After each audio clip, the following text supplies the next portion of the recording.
समर्थांचा शिष्य? हो. अरे गजानन महाराज म्हणजे देव अवतारी पुरुष, गाईला पाना फोडणारा, मायेला ममत्व देणारा, वणवा विझवणारा, अहंकाराच्या मशाली पेटून विचारांचे दिवे लावणारा.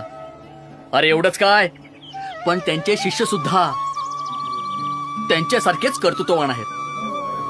तू त्यांचा शिष्य म्हणतोस ना, तर या वाळलेल्या झाडाला पानं फोडून दाखव, तेव्हाच मी मानेन. मग मालक, महाराज म्हणजे साक्षात्कारी सत्पुरुष. माझ्यासारख्या दगडाला शिंदूर लावला म्हणजे तो का देव झाला? नाही ना. अहो, समर्थांशी तुलना म्हणजे राईने स्वतःला पर्वत समजण्यासारखी होईल. अरे आता बस कर तू अपोती पुराण. आता खरं खोटं काय ते झालंच पाहिजे. हा समर्थ भक्ताच्या हाकेला ओ द्या, समर्थ भक्ताच्या हाकेला ओ द्या.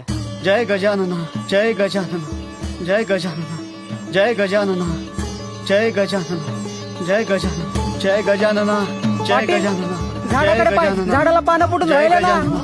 जय गजानना, जय गजानना, जय गजानना, जय गजानना, जय गजानना, जय गजानना, जय गजानना, जय गजानना, जय गजानना, जय गजानना, जय गजानना, जय गजानना, जय गजानना, जय गजानना, जय गजानना.